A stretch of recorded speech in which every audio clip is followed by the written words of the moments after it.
Hi, everyone. I'm Mim Oxenbein, the Director of Education for the STAR Institute, and we are very excited. We have a very special little webinar that we have put together during this season of uncertainty and isolation, but it's still spring. And it gives me great pleasure to introduce you to my friend, Jenny Peet. Jenny is an OT. She's been practicing for 10 years, the whole time in pediatrics, and she works at the Siskin Children's Institute in Tennessee. Jenny's going to be doing a webinar for us called Playing with Plants, How to Engage Your Child in Sensory Play and Natural Materials. She brings a particular cool set of skills to this. Not only is Jenny a STAR mentee and trained in the STAR frame of reference, but she's also a student of horticultural therapy, and she uses this with her own clients. So Jenny, I'm going to be quiet so you can show us all this amazingness. Thanks, ma'am. So I am, like so many other people, during this time, practicing from my own home office that I kind of threw together. It's definitely out of my comfort zone. I'm used to working very hands-on with kiddos. At Siskin Children's Institute, we work with a range of clients from kiddos with sensory processing disorder, lots of kiddos on the spectrum, ADHD, genetic differences. And so I have taken great joy in the past year, especially engaging some of these kids with nature-based play, particularly growing and playing with plants, because plants have such resiliency and show such potential for helping a child, not only with their functional skills, because growing plants and growing food is a real skill that they can take into the world, but also engaging them in their sensory experiences in a way that you're just really not going to get with Play-Doh. As much as I like Play-Doh, there's a lot of other really engaging things out there. So I just wanted to tell you that you might not believe that some of this will work with your kids, and I'm here to tell you that you should try it, because I have been amazed with some of the kiddos with attention deficit or definitely social skills differences, and suddenly you get them in this modality that has the sensory information and a component of caring and nurturing, and they just absolutely come to life and will sit still for 40 minutes to do a fine motor task when you could not get this kid to hold a pencil to save your life. So I wanted to try to show you a few things that you might be able to do with your child. And obviously, I don't know your child. You are the person who knows your child best. So you're going to have to adjust this a little bit to how your child is going to interact. But I wanted to give you maybe some step-by-step and some maybe suggestions on how you could adjust it based on your child's level. Um, if you are like the rest of us moms and caregivers, you're probably overwhelmed with the helpfulness of all those Pinterest things out there right now, that you're really thinking, but I don't have those supplies. I don't know how to do this. My kid is pacing. What am I going to do? So um, I thought I would jump in with some of these activities, and I'm going to start with the thing that I found to be just the most engaging, and I'm calling it flower smashing. What I have done is we are very, very lucky here in Chattanooga, Tennessee, to be in the prime of spring, and I am very lucky to have a yard to go into. Some people might not have that same level, but even if you are in a more urban area, you are able to probably go outside for short durations, and things that are natural that haven't been touched by humans are safe right now. You can pet the tree up at the top of the tree and know that you're not, exposing anybody to anything scary. We really want to, try to have those experiences for children, so they don't get completely freaked out about the world being a big scary place. So if you can find those areas in your neighborhood, in your area that are safe, please go to them. So I went into my yard and I found some things that you guys might recognize. If you have a lawn, you're probably thinking that this is a horrible plant. It's not. I love them. So weeds count, right? Weeds are great. So I just went and got a bunch of different weeds, but then I also am lucky enough to have some very pretty flowers, and I wish you could feel them because these are super, super velvety, these little pansies. And then don't forget, I went to my kitchen and I have fresh spinach. So I got some of that, and I am also a gardener, so I have chard. Rainbow chard is just glorious to look at, and some kale. That is, the texture is wonderful, and mint. So you might not have all of these things, but you might have some of them. So what I have done here is created half art, half um, half destruction. And I'm going to hopefully switch it over to my phone mode so you can see what I'm doing here. Technology has been a new thing for a lot of us.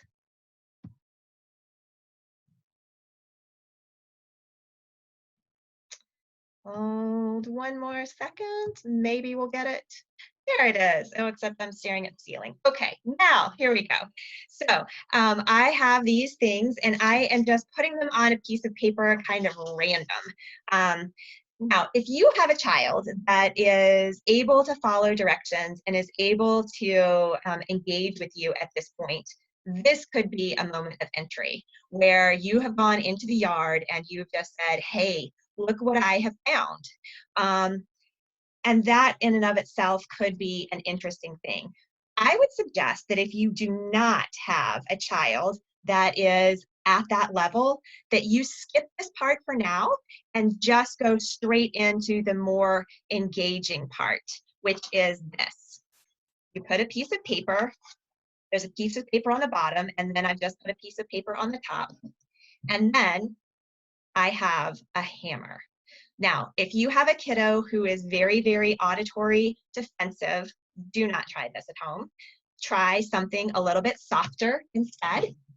I have here a rolling pin. So I am going to take these things and hopefully, if I have the child's attention, I'm going to try to give a really devious look on my face and show them that I am doing something very, very unusual. And I'm going to squish it. And I don't know if you can see my face. Yeah, there we go. I'm going to squish it and I'm going to be looking at it. I'm going to be looking at them and saying, oh my goodness. And then I'm going to show them again. And I'm going to pretend I'm smelling it. Oh, I can smell it. And I can smell it. We're releasing so many plant hormones right now. And neurochemistry shows us, studies in neurochemistry show us that our brains respond very well to plant properties and plant chemicals. So now I have the crunching sound of the plant. I have the smell being released, and I have this crazy spreading color pattern. I'm going to give it a few taps with the hammer, and I apologize for it being loud, but it just adds a spectacular effect as well.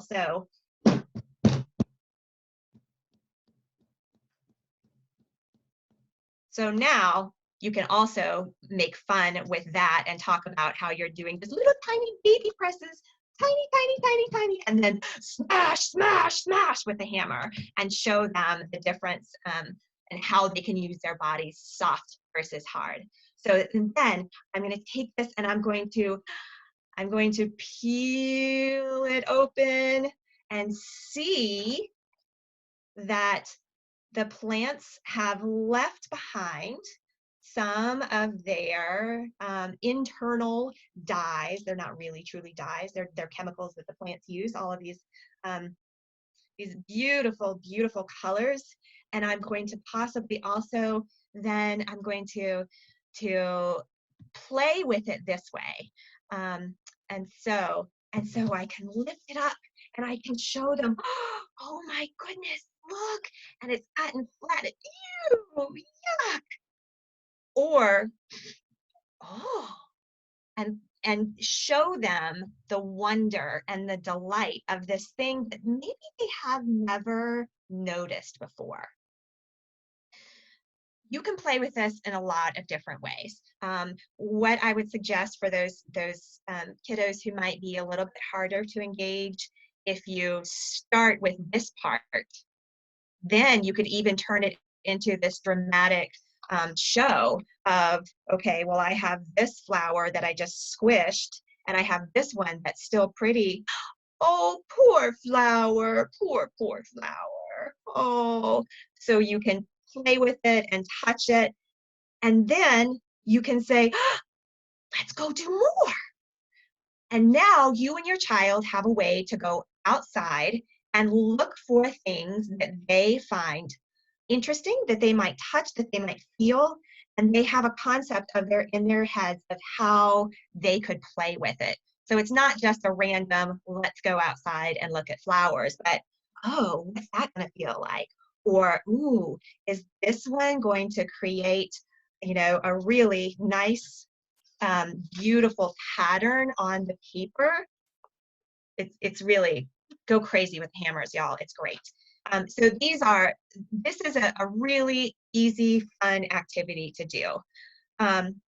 So that is one suggestion that I have for you that takes really just some paper and whatever plants you have access to. It could be house plants. I used a hammer.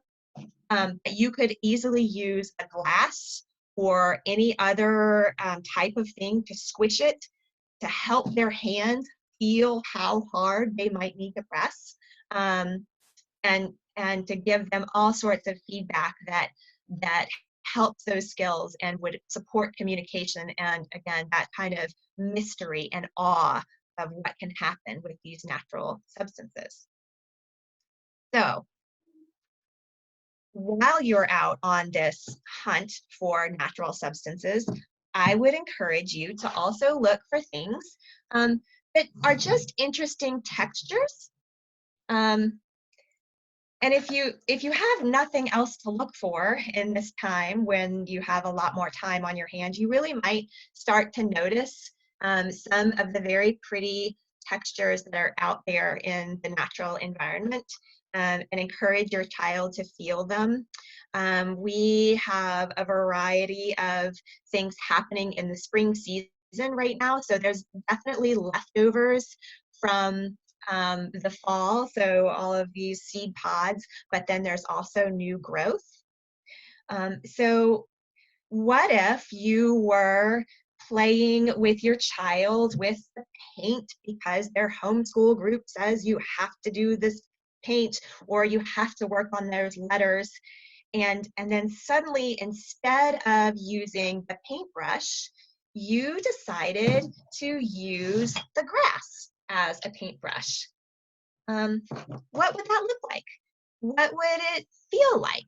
Could you tickle your child with it, as long as they don't have really bad allergies? Be mindful of your child's allergies. And then can you use it to make more and interesting patterns? I really love putting some of these spiky things in Play-Doh or some other texture, because then you get their hands in all of these very unusual positions.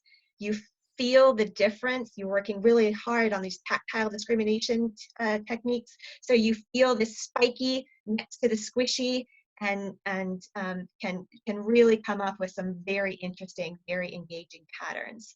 So it doesn't have to be an exotic thing. There are different textures everywhere. I've become a moss fanatic, and so there is actually a type of moss that is called, one of the names is pavement moss or asphalt moss. It's very common in urban areas. And it looks like a little pillow right there on the side. And again, very, very soft to touch and engaging. The smell is beautiful as well. So those are things that you can do if you can get outside. And I would encourage you to go outside as often as you can and as often as your family feels safe going outside. So what if that's not really a possibility, either because you're in an urban area or you don't feel like your child will be safely contained because he or she might run. Those are very, very scary things. In my clinic, we usually work inside during the treatment, so I've gotten some tricks on how to play inside with some of these plants. And one of the things that I think a lot of you guys would have access to are things in your kitchen that are plants that you may or may not have really considered as growing living things, but they are. And these are ways that you could um, possibly work on some of those tactile defensiveness issues, maybe even their olfactory sensitivities or their reticence to taste any foods, because now you have a food product but you're not actually asking them to eat it. And it's becoming magical because now it's a plant and it can grow and it can change. So you might have plants in your kitchen that you can start growing. This is a sugar snap pea. I love to eat them. They're delicious, but they are also peas that you can grow. Now, if you were to open the sugar snap pea and open it up, that's the seed right there on the inside. Think about what I'm doing here. I'm using my hands. This is crunchy and juicy, and you can smell it. And then there's little itsy bitsy tiny little seeds in there. You can take these out, put them on the windowsill. You'll need to dry them. And after they dry, guess what? You can plant them. And peas are very, very easy to sprout, and they grow very quickly. The peppers that you might have in your home, okay, if you cut them open, there are seeds. You can grow those. I'm not going to give you a whole lot of details on these because you really might want to look specifically online for, okay, I have pepper seeds. How do I need to start them? There's lots and lots of resources out there on how to start seeds. But if you don't have organic chia seeds in your kitchen, I understand. But y'all, this is what chia pets are made of. They're easy. They sprout practically overnight. And talk about sensory input. You can feel these little itsy bitsy tiny, tiny things, and then all of they're absolutely tiny. So you can really work on that tactile discrimination. Can you get 3 seeds? Oh, that's too many. Oh no. Oh no. Oh, they all spilled. Right? These are really fun, easy things. Also, dried beans that are in your kitchen right now. You can sprout these. Black beans, pinto beans, they can't be canned, but dried beans. This is very easy to do. You take a paper towel and you put the beans in the paper towel. Get a spray bottle. Prepare for your child to love the spray bottle. Your child will spray everything. You could make this the best, most fun game ever. Do not get worried about whether or not this plant actually grows at this point, because honestly, they're going to have so much fun with a spray bottle, getting this thing wet and then tucking the little paper towel into a plastic Ziploc bag and putting it very, very carefully on the windowsill. Night, night, windowsill, night, night beans. And then they can check on them next day and see if they've started to sprout. These are things that sprout pretty quickly, pretty easily, so they can see the transformation. Another big seed that we have that you might have in your house is the famous avocado seed. This is, classic easy plant to start, you're probably not going to grow an avocado tree. But what fun to engage somebody who is really, really excited about sensory input into their hands and love the squishy, because you can cut into an avocado and squish the whole avocado to get down to this bean, this seed, this huge seed. And then the seed itself is so slippery, and you can make that a game. Oh, I dropped the avocado seed. Oh no, I dropped it. And play with it and clean it off, and finally stab it with these sharp, ow, pointy little toothpicks. Pour the water carefully, carefully, carefully into the cup, and then gently, gently put the cup on the windowsill and watch, and go back every day and see what is changing, because the world is changing out there. We just have to show them that the natural world is continuing. So the last thing that I want to kind of show, again, I'm going to try to switch it over to my phone camera, is the window view. So I'm lucky. Again, I know I'm lucky. I have a beautiful view.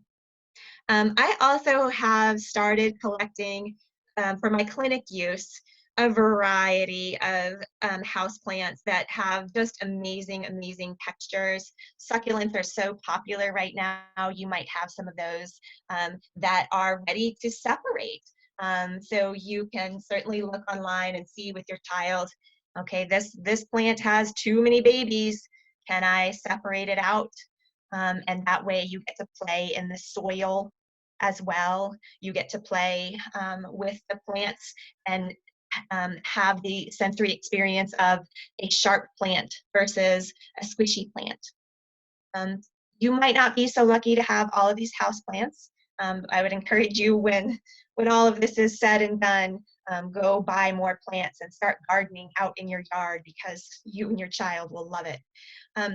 But the last thing I wanted to show is a plant that I have taken a clipping from.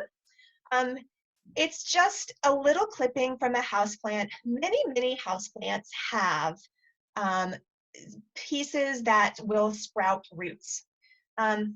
This one is one that I have done in the previous weeks.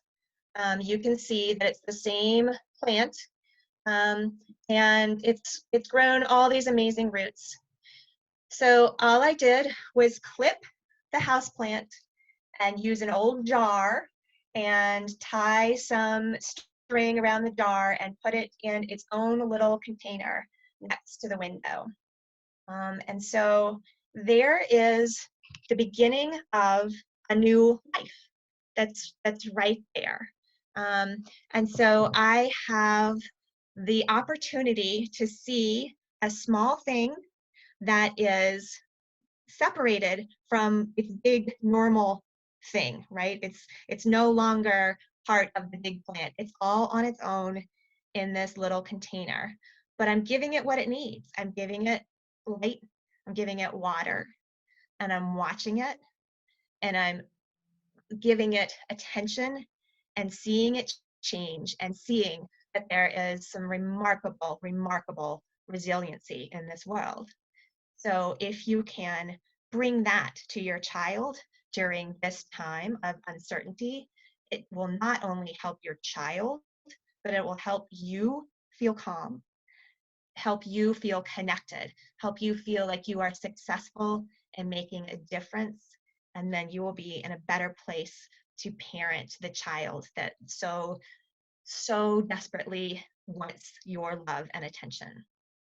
So I hope that this has given you some ideas to think about, and some ways to play with the plants and open up these sensory worlds for your child, so you can play together and continue to grow and thrive.